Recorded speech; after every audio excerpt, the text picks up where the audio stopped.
Assalamu alaikum. Hello everyone. Hope you are well. Welcome to SS Easy Education. Today I am going to discuss the chapter relating to winding up of the company.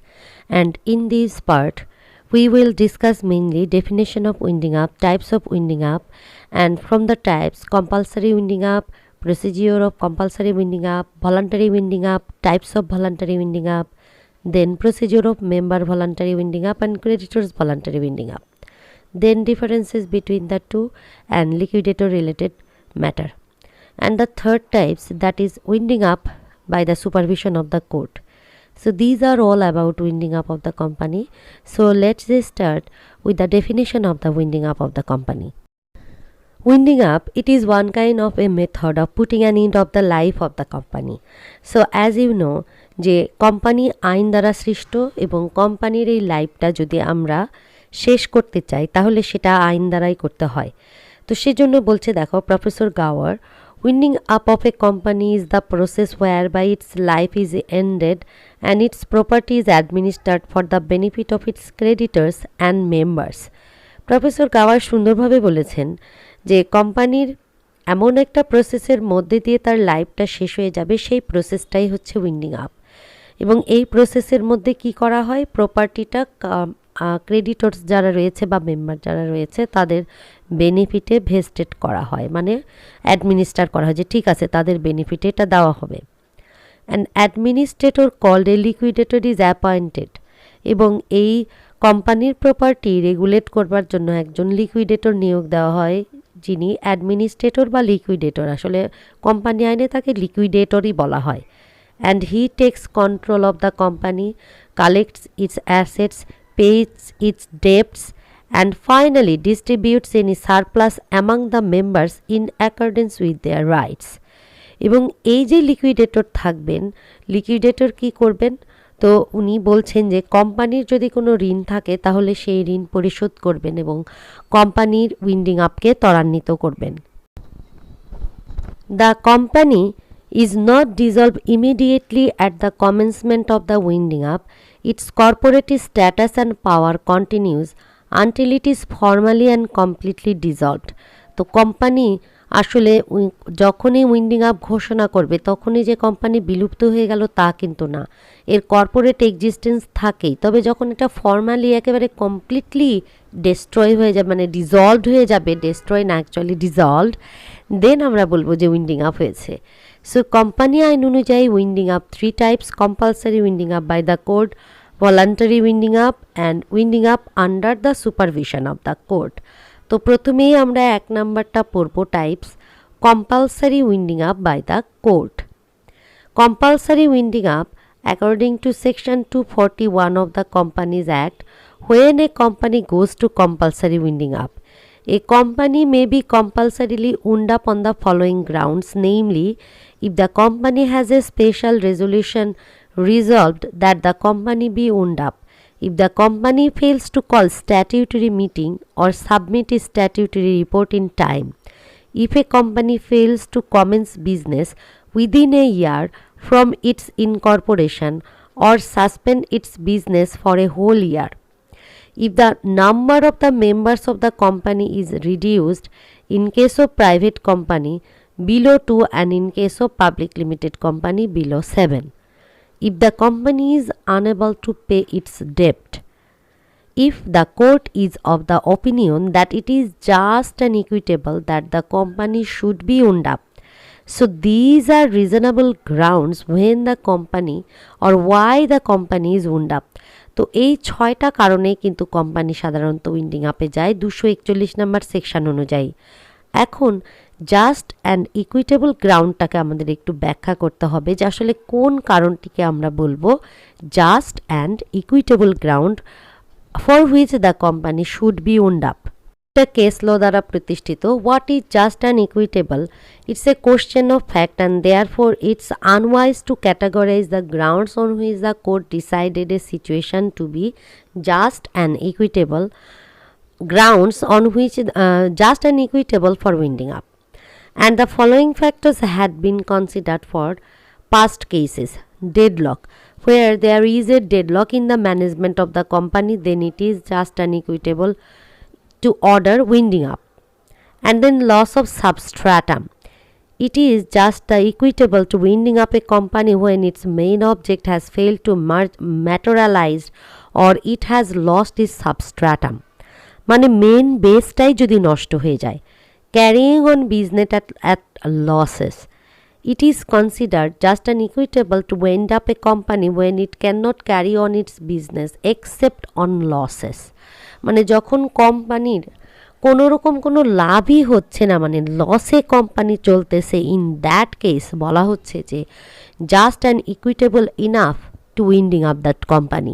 Then operation on minority. It is just and equitable to wind up a company where the principal shareholders have adopted an aggressive or oppressive policy towards the minority. অর্থাৎ minority share হোল্ডারদেরকে যদি নির্যাতন করবার জন্য, operation চালানোর জন্য কোনো decision নেয় share হোল্ডাররা, মেজরিটি শেয়ার হোল্ডাররা, তাহলে এটা কিন্তু উইন্ডিং আপের জন্য একটা কারণ হয়ে দাঁড়াবে। Fraudulent purpose. It is just and equitable to wind up a company if it has been conceived and brought forth in fraud or for illegal purpose. For example, if a company is formed for the purposes of gambling or for the sole purpose of lottery, it is just and equitable to wind up such company. Fraudulent পারপাসের ক্ষেত্রে বলা হচ্ছে যে একটা company এটার just and equitable enough cause হবে যদি এটি প্রতারণামূলকভাবে অর্থাৎ ফ্রডুলেন্ট পারপাসে কোনো বিজনেস পরিচালনা করে। Incorporate and quasi partnership. Where a private company is in essence or substance a partnership, it may be owned up under the just and equitable clause as interpreted in accordance with the partnership principle. In Re Yendi's Tobacco Company Limited, the company was owned up not only because of the deadlock but also for the reason that the members had forfeited mutual confidence beyond repair, which is a ground for dissolution of partnership. তো এখানে দেখো বলা হচ্ছে incorporate and quasi পার্টনারশিপের ক্ষেত্রে যদি মানে সাবস্ট্যান্সে partnership যেখানে দরকার, সেখানে বলা হচ্ছে যে কোম্পানির এর কেসে ঘোষণা করা হয়েছে যে কোম্পানি যে ডেডলকের কারণে শুধুমাত্র উইন্ডিং আপ হতে পারে তা নয়, বরঞ্চ কোম্পানির মিউচুয়াল যদি কনফিডেন্স মেম্বারদের মধ্যে না থাকে তাহলেও পার্টনারশিপ ডিজলভ হয়ে যাওয়ার কারণে কোম্পানি ডিজলভ হতে পারে। Who can apply to the court. এখন ধরো যেহেতু আমরা বলতেছি যে winding up by the court, তাহলে এই কোর্টে অ্যাপ্লাই কে করবে উইন্ডিং আপের জন্য? প্রথমত অ্যাপ্লাই করতে পারে the company. The company may itself present a petition for winding up it has passed a special resolution to that effect. Petition must be submitted by the person authorized by the board of directors. তো company নিজে নিজেই আসলে একটা petition দায়ের করতে পারে, যেহেতু company artificial person. তবে হ্যাঁ, কোম্পানির তরফ থেকে এটা প্রেজেন্ট করবার জন্য বোর্ড অফ ডিরেক্টররা একজনকে দায়িত্ব দেবেন। Then shareholders. Shareholders can apply to the court for compulsorily winding up if company fails to hold a statutory meeting or submit a statutory report within due time, provided that at least 14 days have passed after the date on which the company is in default. And then শেয়ারহোল্ডারদের কথা বলা হচ্ছে যে শেয়ারহোল্ডাররাও compulsorily winding আপের জন্য মামলা করতে পারে যদি কোম্পানি স্ট্যাটিউটরি মিটিং হোল্ড করতে ব্যর্থ হয় এবং ডিউ টাইমের মধ্যে, that is at least 14 days have passed on the date of which the company is in default. 14 দিন পার হয়ে গেছে, সে স্ট্যাটিউটরি রিপোর্টও দেয়নি, মিটিংও করেনি, তখন শেয়ার হোল্ডাররা কিন্তু এই আবেদনটা করতে পারে উইন্ডিং আপের জন্য। Then contributors. On the commencement of winding up, shareholders are known as the contributors. Winding up যখন ঘোষণা করা হবে তখন শেয়ার হোল্ডারদের বিবেচনা করা হবে কন্ট্রিবিউটর হিসেবে। Any contributor can apply to the court for winding up on the ground of reduction of membership. If the application is funded on any other ground, it will be requisite that the shares in respect of which the petitioner is a contributory were originally allotted to him or he has been the registered holder for at least 6 months During 18 months immediately before the commencement of winding up of the shares have been devolved upon him through the death of a former holder. কন্ট্রিবিউটরসদের ক্ষেত্রে বলা হচ্ছে যে কোম্পানির যখন commencement হয়ে যায় winding up তখন share হোল্ডাররা হয় কন্ট্রিবিউটরি এবং কন্ট্রিবিউটরিরা কী করতে পারে তারা উইন্ডিং আপের জন্য যে ঠিক আছে মেম্বার কমে গেল কোম্পানি উইন্ডিং আপে যাক এবং বলা হচ্ছে যে if the application is funded on any other ground মানে যদি অন্য কোনো গ্রাউন্ড থাকে then it will be requisite that the shares in respect of which the petitioner is a contributory এবং সেখানে উল্লেখ থাকতে হবে যে তারা শেয়ার হোল্ডারদের যেহেতু শেয়ার ছিল এবং সেই প্রেক্ষিতে তারা কন্ট্রিবিউটরি এবং অরিজিনালি শেয়ারটা তাদেরকে অ্যালট করা হয়েছিল এবং তারা বাই দ্য রেজিস্টার 6 মান্থস অথবা 18 মান্থস বিফোর দ্য কমেন্সমেন্টের 6 থেকে 18 মাসের মধ্যেই তারা এই মেম্বার বা শেয়ার হোল্ডার হিসেবে কোম্পানিতে ভূমিকা বা রেজিস্টার্ড হয়েছে নিবন্ধিত হয়েছে এরকম গ্রাউন্ড যখন তারা দেখাতে পারে তখন কিন্তু তারা কন্ট্রিবিউটর হিসেবে থাকে and they can apply as a petitioner of winding up of the company and then register. So, the registrar can file a petition for the winding up of a company. No special resolution is required in this case. The registrar can also apply on the ground of company's inability to pay its debt. In such inability appears from the balance sheet or auditor's report or from the report of the inspector. In all cases, he must take permission from the government. তো sometimes register কোর্টে মামলা করতে পারে petitioner হিসেবে কোম্পানির winding আপের জন্য সেই ক্ষেত্রে প্রুফ কি যে কোম্পানি তার ইনঅ্যাবিলিটি টু পে ইটস ডেটস মানে কোম্পানির ঋণ পরিশোধের ক্ষমতা নেই এটা এখন অডিট রিপোর্ট থেকে উনি জানতে পারেন অথবা ব্যালেন্স শিট থেকে জানতে পারেন তবে যে কারণেই কোম্পানি উইন্ডিং আপের জন্য তিনি অ্যাপ্লাই করুক না কেন এর জন্য গভর্নমেন্টের অনুমতি লাগবে creditors may apply for winding up of a company Here the term creditor includes secured creditor, debenture holder and a trustee for the debenture deeds. Two conditions must be fulfilled in such application. One, reasonable security must be provided to the company to bear all the cost of litigation in case of creditor's defeat. And number two, a prima facie case for winding up must be established.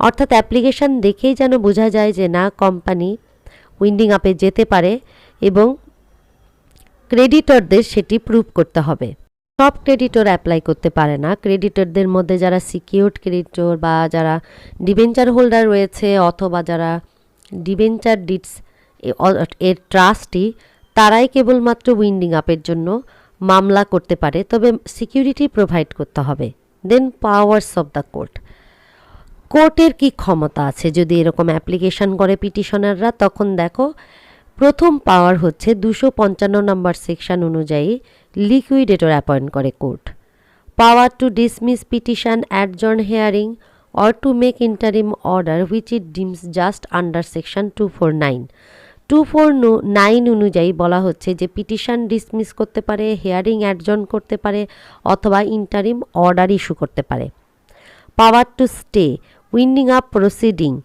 either altogether or for a limited time on such terms as it thinks fit on the application of any creditor or contributor according to the provisions of section 253. Court will prepare a list of contributories and collect the assets of the company to discharge the debts under the power given by section 267.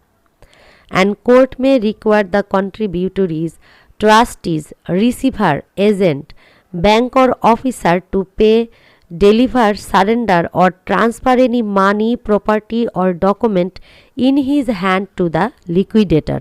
এর ক্ষমতাগুলো আর একবার বলছি লিকুইডেটর appoint করা petition dismiss করা বা adjourn করা hearing অথবা winding up proceeding stay করতে পারে বা দেখা যাচ্ছে লিমিটেড টাইমের জন্য দেখা যাচ্ছে কন্ট্রিবিউটর বা তাদেরকে প্রভিশন 253 অনুযায়ী যেটা মনে হয় ফিট কোম্পানির কোর্টের কাছে সেটা করতে পারে কন্ট্রিবিউটরদের একটা লিস্ট তৈরি করবে কোর্ট এবং কোম্পানির অ্যাসেটগুলো কালেক্ট করবে এছাড়াও বলা হচ্ছে যে company may require the contributor trustee receiver agent bank officer to pay deliver surrender ও ট্রান্সফার এনি মানি প্রপার্টি ও document in his hand to the liquidator অর্থাৎ তার কাছ থেকে লিকুইডের কাছে বিভিন্ন ধরনের সব কিছু যে সমর্পণ করে এটাও কোর্টের ক্ষমতা।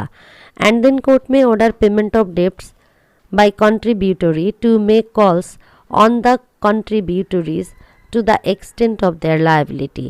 Court will adjust the rights of the contributories among themselves and distribute surplus accordingly. If the company's assets are not sufficiently to the liability, court may order payment out of asset of the cost, charges or expenses in such order of priority as it thinks fit. After the affairs of company have been completely wound up, court may dissolve the company by an order of dissolution, and then liquidator will report such order to the register within 15 days. In default, a fine of an amount not exceeding 100 taka may be imposed on him for each day of such default. So in default অর্থাৎ লিকুইডেটর 15 দিনের মধ্যে report করবেন। যদি এই report করাটা default হয়ে যায় তাহলে বলা হচ্ছে 100 টাকার বেশি অধিক হবে না, এরকম প্রত্যেক দিনের জন্য তার ফাইন হবে। কোম্পানির যখন কমপ্লিটলি অ্যাফেয়ার উন্ড আপ হবে তখন কোর্ট কোম্পানিকে ডিসলভ করে দিবে। কোম্পানির অ্যাসেটস যদি সাফিসিয়েন্ট না হয় then out of assets of the cost, এই অ্যাসেটের কস্টের বাইরে যে টাকাগুলো আছে সেখান থেকে কিন্তু কোম্পানির দায় মেটানোর জন্য কোর্ট অর্ডার করতে পারে। And now extraordinary powers. Court may issue summon to any person suspended or having property of the company or suppose to be indebted to the company or to any person whom the court deems capable of giving information concerning affairs of the company and may examine such person if necessary. তো বলা হচ্ছে যে court সমন issue করতে পারে এবং বলা হচ্ছে যে যে কোনো ব্যক্তিকে two any person suspected of having property of the company, অর্থাৎ যাদের কাছে কোম্পানির প্রপার্টি আছে মনে করবে কোর্ট, তাদেরকে কোর্ট সমন দিতে পারে। Court may direct any person involved in promotion or information of a company to attend the court and provide explanation publicly. Court চাইলে যে সকল ব্যক্তিরা প্রমোশন বা ফরমেশনের ক্ষেত্রে যুক্ত ছিল কোম্পানির তাদেরকে কল করতে পারে এবং পাবলিকলি অপিনিয়ন দিতে বলতে পারে। Section 280 empowers the court to arrest a person from absconding if he is to be absconding, অর্থাৎ এই ক্ষেত্রে বলছে দেখো যে কোর্ট কিন্তু কোর্টে অ্যাটেন্ড করতে বলতে পারে এবং এক্সপ্ল্যানেশন দিতে বলতে পারে, নট ওপিনিয়ন, এক্সপ্ল্যানেশন দিতে পারে পাবলিকলি প্রমোটারদেরকে। এবং 280 সেকশন অনুযায়ী কোনো ব্যক্তি যদি পলাতক হতে পারে কোর্টের কাছে মনে হয় তাহলে কিন্তু কোর্ট তাকে অ্যারেস্ট করতে পারে। Then effect of winding up. Winding আপের compulsorily winding up by the court যদি হয় তখন কি হয়? Winding up shall operate in favour of all creditors and all contributors irrespective of who made the application, section 246. It shall be deemed that winding up has been commenced at the time of presentation of petition. Winding up বলা হচ্ছে creditor এবং কন্ট্রিবিউটরদের ফেভারে এটা operate করা হয় এবং এটা ধরে নেওয়া হবে যে winding up has been commenced at the time of presentation of petition presentation করার দিন থেকে উইন্ড আপের কমেন্স করা হয়েছে এটা ধরা হবে। The petitioner and the company must file with the register a copy of the winding up order within 30 days and the register shall register a summary and notify public by an official gazette. যারা petitioner থাকবেন এবং company তারা কি করবেন, রেজিস্ট্রারের কাছে winding আপের order হয়ে যাওয়ার পর, কোর্ট অর্ডার হয়ে যাওয়ার পর 30 days ভেতরে রেজিস্ট্রারকে পাঠাবেন এবং রেজিস্ট্রার সেটা রেজিস্টার করবেন। অর্ডার পাওয়া থেকে 30 দিনের মধ্যে পাঠাতে হবে এবং রেজিস্ট্রার একটা সামারি রেজিস্টার করে যারা সাধারণ পাবলিক আছে তাদেরকে নোটিফাই করবে অফিসিয়াল গেজেটের মাধ্যমে। ভলান্টারি উইন্ডিং আপ, এটা আমরা সেকেন্ড টাইপস অফ উইন্ডিং আপে আসলাম। তো ভলান্টারি উইন্ডিং আপস এর নামের মধ্যেই আমরা বুঝতে পারছি যে যখন কোম্পানি স্বেচ্ছায় পরিসমাপ্তি ঘটাতে চায়। ইন দ্যাট কেস কোম্পানি দুই ক্ষেত্রে স্বেচ্ছায় পরিসমাপ্তি ঘটাতে চায়, তার মানে ভলান্টারি উইন্ডিং আপ দুই ধরনের, একটা হচ্ছে মেম্বার্স ভলান্টারি উইন্ডিং আপ আর একটা হচ্ছে ক্রেডিটর্স ভলান্টারি উইন্ডিং আপ। তো প্রথমে আমরা দেখি যে আসলে ভলান্টারি উইন্ডিং আপ কোন প্রসেসে করা যায়। 3টা প্রসেসে: by ordinary resolution, by special resolution and by extraordinary resolution. By ordinary resolution, if the period for which the company was formed expires, an event occurs which under article calls the dissolution of the company. Ordinary resolution হচ্ছে এরকম যে company আসলে যে সময়ের জন্য করা হয়েছিল সময় শেষ হয়ে গেছে। 1, 2 কোম্পানি যদি এমন কোনো একটা ইভেন্ট উল্লেখ করে রাখে আর্টিকেলে যে ইভেন্ট ঘটলে কোম্পানি উইন্ডিং আপ যাবে, ওই ইভেন্ট যদি ঘটে যায়। By special resolution, company may affect voluntarily winding up any time by special resolution. By extraordinary resolution, if the company by reason of its liabilities decide to close its business by an extraordinary resolution. Special resolution হচ্ছে যে কোনো কারণে company যে কোনো সময় special রেজলিউশনের মধ্যে দিয়ে winding up করতে পারে। আর এক্সট্রাঅর্ডিনারি রেজলিউশনের ক্ষেত্রে বলছে যে কোম্পানির লায়াবিলিটি ডিসাইড করবার ক্ষেত্রে বলা হচ্ছে বিজনেস যদি বন্ধ করার ডিসিশন আসে তখন এক্সট্রাঅর্ডিনারি রেজলিউশন। কাইন্ডস আমরা আগেই পড়লাম যে winding up, voluntary winding up 2 ধরনের: মেম্বার্স ভলান্টারি উইন্ডিং আপ এবং creditors. In case of voluntary winding up, the company is required to submit a report of solvency to the registrar.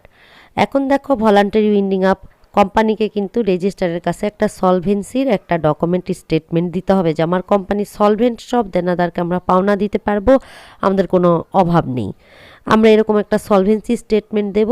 তো বলছে solvency report must accompany the auditors report and it must be submitted by holding a meeting before or on the date of resolution.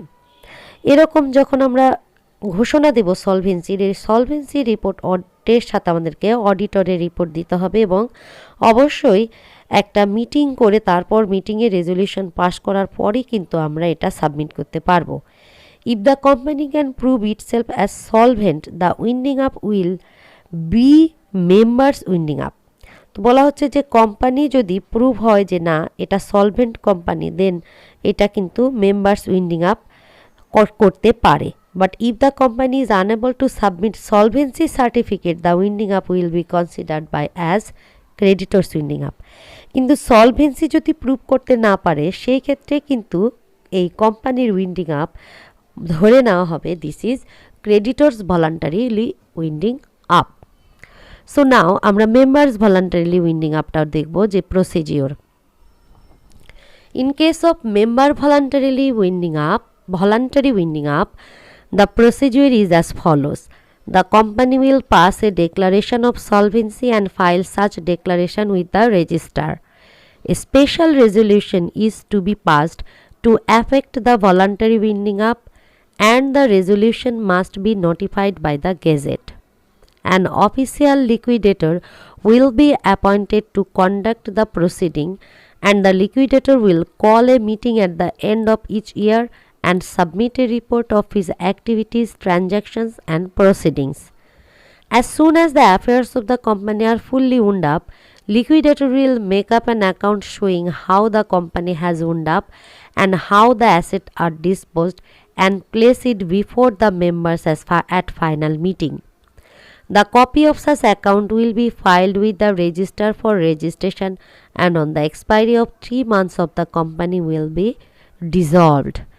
এখন আমি এটার বাংলা বলে নিব। দেখো, তো member voluntarily winding আপের জন্য যে আসলে প্রসিজিওরগুলো লাগে তার মধ্যে প্রথমেই হচ্ছে একটা স্পেশাল রেজলিউশন লাগবে যে আমরা উইন্ডিং আপ করতে চাই, অফিসিয়াল নোটিফাইড বাই গেজেট, একটা গেজেটে নোটিফাই করতে হবে। স্পেশাল রেজলিউশন আবার কিন্তু গেজেট করতে হবে। An official liquidator will be appointed, এবং এই ক্ষেত্রে একজন অফিসিয়াল লিকুইডেটর অ্যাপয়েন্টমেন্ট হবে to conduct the proceeding and the liquidator will call a meeting at the end each year and submit report of his activities, transaction and proceedings. Liquidator appoint হওয়ার পরে লিকুইডেটরের কাজ হচ্ছে যে উনি মিটিং কল করবেন এবং মিটিংয়ে কিন্তু ওনার অ্যাক্টিভিটিসগুলো উনি শো করবেন।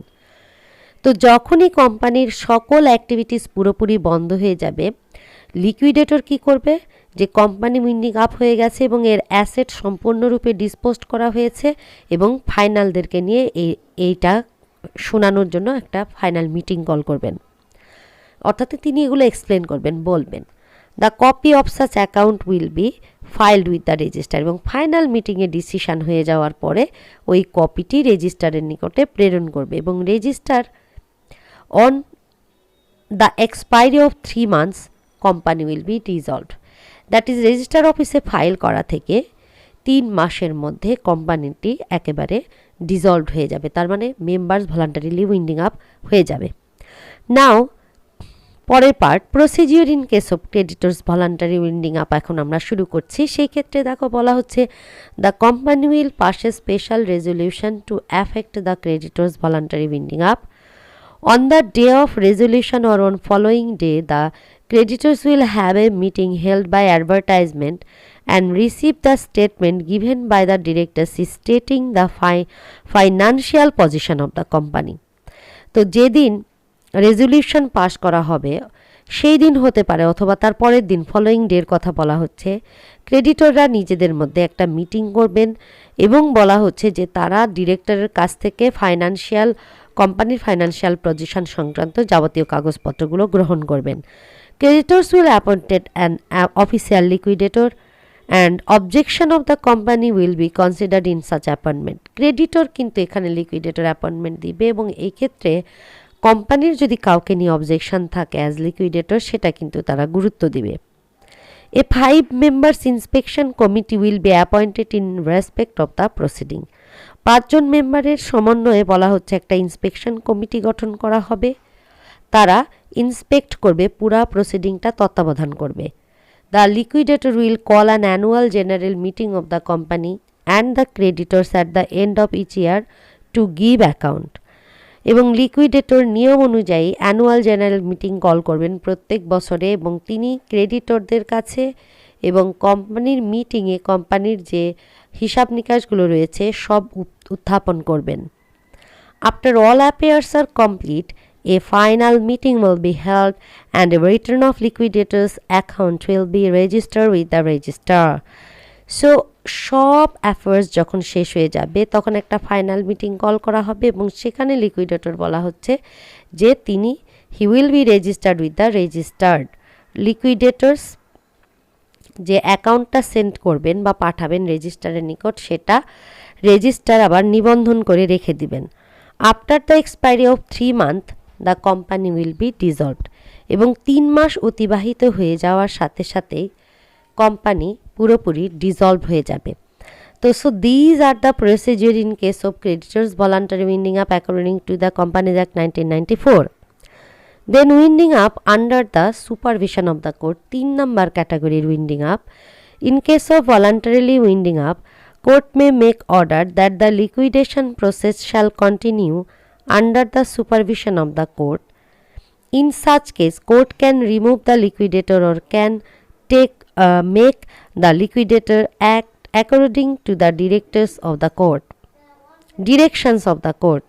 It was decided in the case of Prince of Wales Estate Quarry Company 1868. In following cases, court may order winding up under its supervision if the liquidator is negligent or partial, if the resolution was taken by fraud, if the liquidator does not follow the procedure properly.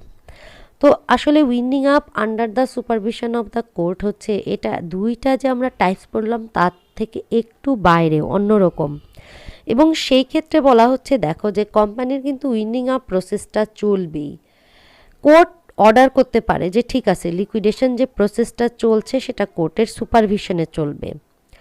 এই ক্ষেত্রে সাধারণত court কী করে থাকে, লিকুইডেটরকে remove করে ফেলতে পারে, এবং অথবা লিকুইডেটর বলা হচ্ছে can make the liquidator act according to the direction of the court. Court direction follow করে যেন লিকুইডেটর কাজ করে সেটা লিকুইডেটরকে বাউন্ড করতে পারে। তো এখানে একটি কেস ডিসিশন থেকে আমরা দেখতে পাচ্ছি যে নিম্নলিখিত 3টি গ্রাউন্ডে কোর্ট বলেছিল যে কোর্টের সুপারভিশন লাগবে। যদি লিকুইডেটর অবহেলা করে অথবা পার্শিয়াল আচরণ করে, রেজলিউশন যদি প্রতারণার মাধ্যমে নেওয়া হয় এবং লিকুইডেটর যদি প্রসিজিওর প্রপারলি ফলো না করে। অ্যান্ড দেন আমরা পড়ব difference between voluntary winding up and compulsorily winding up. তো ডিফারেন্সগুলো আমি সাজেস্ট করব তোমরাই পড়ে নিবে ডিটেইলে, আমি শুধু পয়েন্টগুলো একটু বলে যাচ্ছি। Decision of dissolution, a company is voluntary wind up by the decision of the share holders but a compulsory winding up of the company is effected by the order of the court. অর্থাৎ voluntary winding up এবং compulsory winding আপের মধ্যে পার্থক্য। Declaration of solvency কিন্তু voluntary winding আপের ক্ষেত্রে প্রয়োজন, members voluntarily winding আপের ক্ষেত্রে প্রয়োজন, কিন্তু এটা compulsory winding up by the কোর্টের ক্ষেত্রে কোনো প্রয়োজন নেই। Commencement of winding up, a voluntary winding up shall be deemed to be commenced at the time when resolution for such winding up is passed, but the winding up of the company by the court or compulsorily winding up, it shall be deemed to commence at the time of the presentation of the petition for the winding up, অর্থাৎ যেদিন পিটিশনটা কোর্টে present করা হবে ঠিক সেই দিন থেকেই commencement হবে উইন্ডিং আপের। And then appointment of liquidator, the creditor and the company may nominate a person to be liquidator for the purposes of winding up the affairs and distributing the assets of the company, and if the creditors and the company nominate different person, the person nominated by the creditor shall be the liquidator, and if no person is nominated by the creditor, if any nominated by the company shall be liquidator. Preparation of list, appointment of committee of inspection, and then kinds of winding up. Voluntary winding up আমরা জানি দুই ধরনের, কিন্তু কোর্টের কিন্তু winding আপের কোনো type নাই। কমিটি অফ ইন্সপেকশন হচ্ছে ভলান্টারি উইন্ডিং আপের ক্ষেত্রে দরকার আছে, কিন্তু compulsorily winding up by the কোর্টের ক্ষেত্রে দরকার নাই। Preparation of list, voluntarily winding আপের ক্ষেত্রে বলছে ক্রেডিটরদের লিস্ট, কন্ট্রিবিউটরদের লিস্ট প্রিপেয়ার করতে হয় লিকুইডেটরকে তার নিজের রেসপন্সিবিলিটি হিসেবে, কিন্তু কম্পালসারিলি উইন্ডিং আপের ক্ষেত্রে ক্রেডিটরদের যে লিস্ট বা কন্ট্রিবিউটরদের লিস্ট এটা কোর্ট রেডি করে থাকে।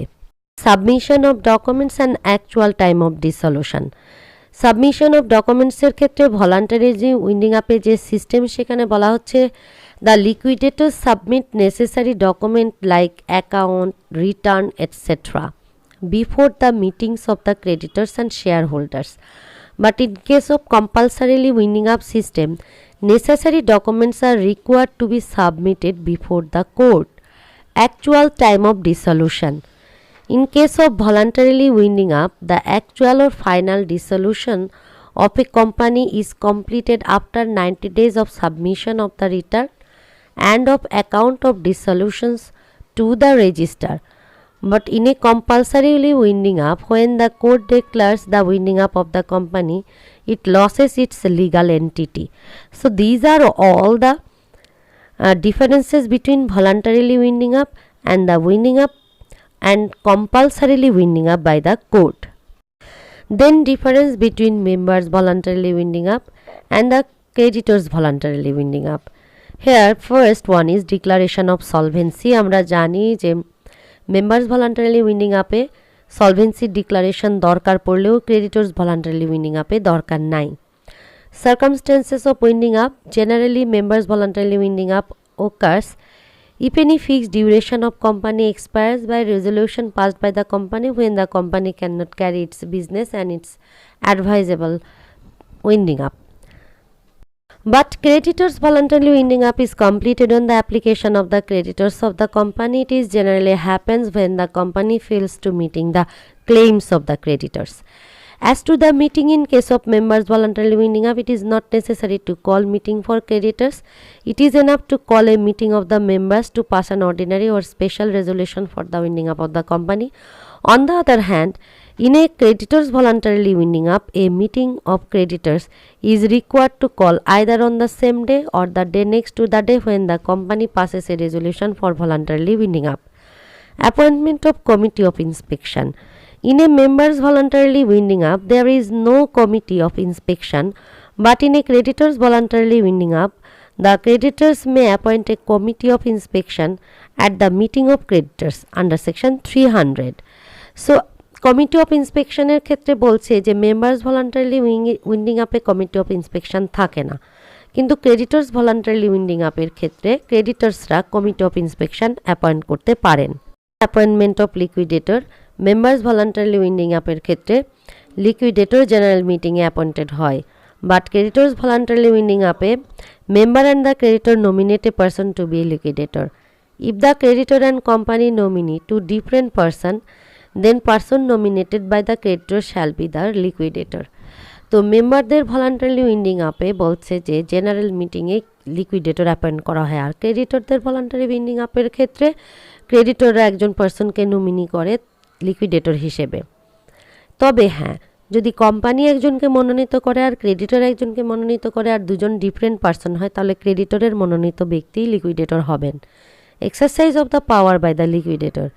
In a member's voluntarily winding up, the liquidator can exercise some of his powers with the sanction of a special resolution of the company, but in a creditor's voluntarily winding up, the liquidator can do so with the sanction of the court or of the committee of inspection or of the meeting of creditors. Controlling power. In case of members voluntarily winding up, the members have dominating control over the winding up proceeding as if the company was insolvent. And then circumstances of dissolution.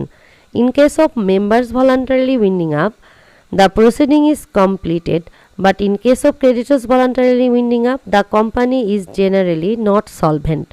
Members voluntarily winding আপের ক্ষেত্রে বলা হচ্ছে যে company generally solvent হয় এবং solvency থাকেই কোম্পানির solvency তো ঘোষণা করা হয়, কিন্তু ক্রেডিটর ভলান্টারি উইন্ডিং আপের ক্ষেত্রে কোম্পানি কিন্তু সলভেন্ট থাকে না।